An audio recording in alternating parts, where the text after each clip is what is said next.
Hello friend, chapter 6 life process में हम 3 life process nutrition, respiration and transportation complete कर चुके हैं। आज हम एक न्यू लाइफ प्रोसेस स्टार्ट करेंगे जिसका नाम है एक्सक्रीशन। एक्सक्रीशन का सिंपल मीनिंग होता है कि बॉडी में जो भी वेस्ट मटेरियल प्रोड्यूस हुआ है उसे बॉडी से बाहर निकालना।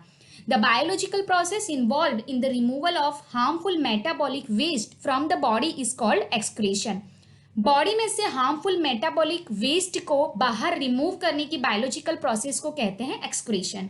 Many waste are produced during various metabolic activities. हमारी बॉडी में जो अलग अलग मेटाबॉलिक एक्टिविटीज होती है उससे कई सारा वेस्ट प्रोड्यूस होता है। मेटाबॉलिक एक्टिविटीज क्या होता है? तो देखिए, metabolic activities is a part of metabolism.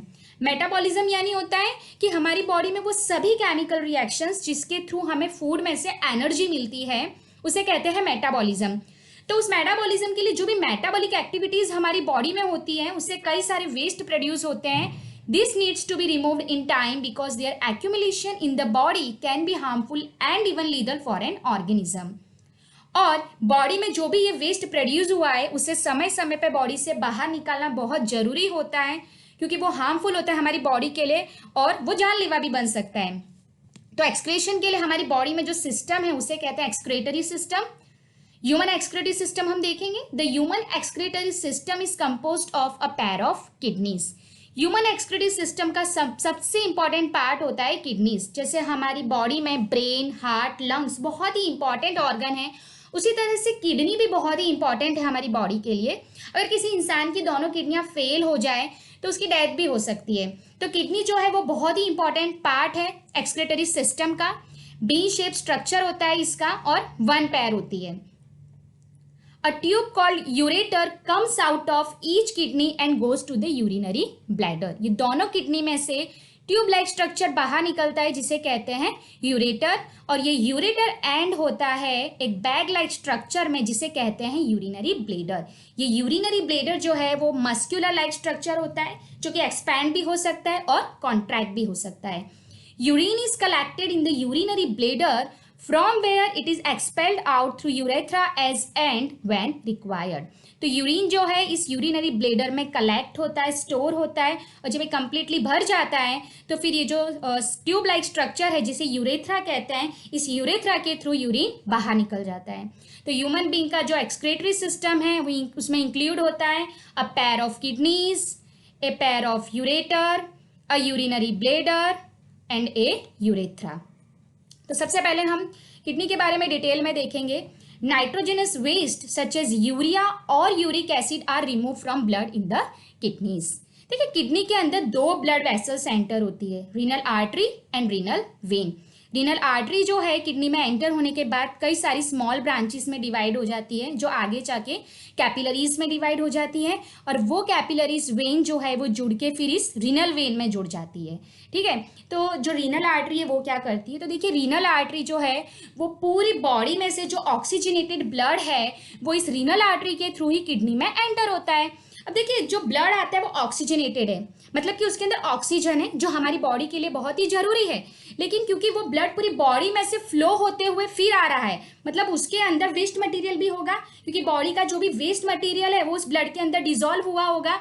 तो जो ब्लड आएगा वो डर्टी ब्लड होगा, तो वो इस रीनल आर्टरी के थ्रू एंटर होगा और कैपिलरीज में जब पहुंचेगा तो कैपिलरीज में उस ऑक्सीजनेटेड ब्लड का जो ऑक्सीजन होगा वो किडनी में डिफ्यूज हो जाएगा, और जो डीऑक्सीजनेटेड ब्लड है वो इस रीनल वेन में चला जाएगा।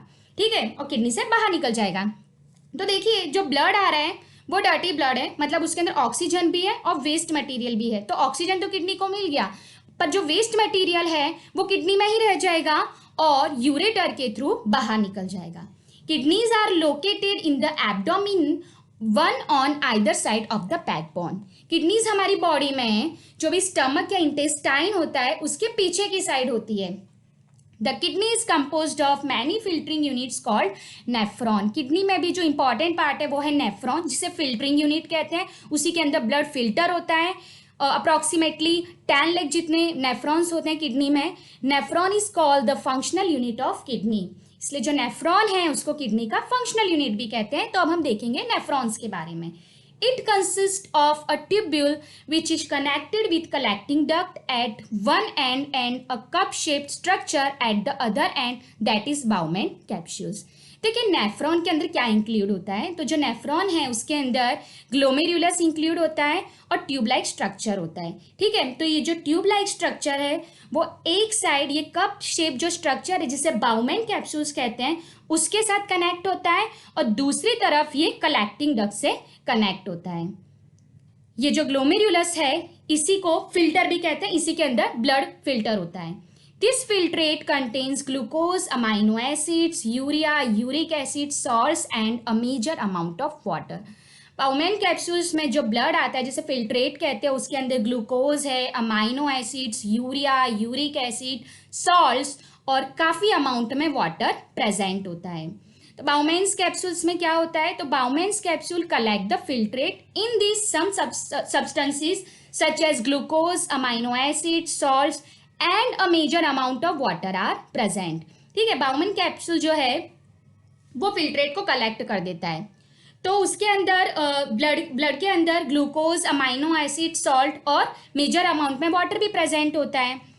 तो उसके बाद जो फिल्ट्रेट है वो जाता है हेनलेस लूप में। हेनलेस लूप मतलब कि जो ट्यूब लाइक स्ट्रक्चर का जो ये लॉन्ग यू शेप जो स्ट्रक्चर है इसे कहते हैं हेनलेस लूप, क्योंकि जो ब्लड है उसके अंदर जरूरी सब्सटेंस भी हैं जो हमारी बॉडी के लिए जरूरी है, जैसे glucose, amino acid, water, salt. तो जो वो सब्सटेंसेस है वो हेनलेस लूप में रीएब्जॉर्ब हो जाएंगे और ब्लड के अंदर मिक्स हो जाएंगे। तो हेनलेस लूप क्या करता है, reabsorption of glucose, amino acid and water. Then urine enters into ureter through duct and collected in urinary bladder. Then it passes through the urethra. ठीक है, तो जो भी जरूरी सब्सटेंसेस है वो हेनलेस लूप में रीएब्जॉर्ब हो जाएंगे, ब्लड में मिक्स हो जाएंगे। उसके बाद जो वेस्ट मटेरियल है जो यूरिन है वो इस कलेक्टिंग डक्ट के थ्रू यूरेटर में एंटर होगा, यूरेटर से यूरिनरी ब्लेडर में जाएगा और यूरिनरी ब्लेडर में से फिर यूरेथ्रा के थ्रू बाहर निकल जाएगा। कलेक्टिंग डक्ट में जो ये एक नेफ्रॉन का स्ट्रक्चर बताया है यहाँ पे, पर इसी तरह दूसरे जो नेफ्रॉन है वो यहाँ पे जो आपको भाग दिख रहा है यहाँ पे जुड़े हुए होते हैं। इसके बाद हम देखेंगे excretion in plants. Excretion in plants is much simpler than that of animals. Plants do not have any special organs for removal of waste. देखिए प्लांट्स के अंदर जो एक्सक्रीशन की प्रोसेस है वो एनिमल्स के कंपेयर में काफ़ी सिंपल होती है, क्योंकि प्लांट्स के अंदर ह्यूमन बींग से एनिमल की तरह एक्सक्रीशन के लिए कोई स्पेशल ऑर्गन नहीं होता है। Many plants eliminate waste by its accumulation of waste in the vacuole of the aging leaf cells. These leaves eventually die and fall off. कितने प्लांट्स क्या करते हैं कि जो उनके पुराने लीफ होते हैं उनके वैक्यूल्स में वेस्ट को एक्यूमुलेट कर लेते हैं, मतलब इकट्ठा कर लेते हैं, फिर बाद में जो लीव्स होते हैं वो डाई हो जाते हैं और प्लांट पे से नीचे गिर जाते हैं। In some plants, waste products are stored as resin and gum in the old xylem. कितने ही प्लांट्स ऐसे होते हैं कि जिनके अंदर वेस्ट प्रोडक्ट जो हैं वो रेजिन और गम के फॉर्म में ओल्ड जाइलम के अंदर स्टोर होते हैं। जैसे आप ये देख सकती हो रेजिन है और ये गम है, तो इस तरह से स्टोर हो जाता है waste product. Plants also excrete some waste substances into the soil around them. इसके साथ प्लांट जो है वो सॉइल में भी वेस्ट सब्सटेंसेज को एक्सक्रीट करते हैं। तो इस तरह से एक्सक्रीशन हमारा कंप्लीट होता है। तो फ्रेंड्स, आपको मेरा वीडियो कैसा लगा ये कमेंट्स में लिख के बताएं और पसंद आया है तो लाइक, शेयर एंड सब्सक्राइब जरूर करें। Thank you.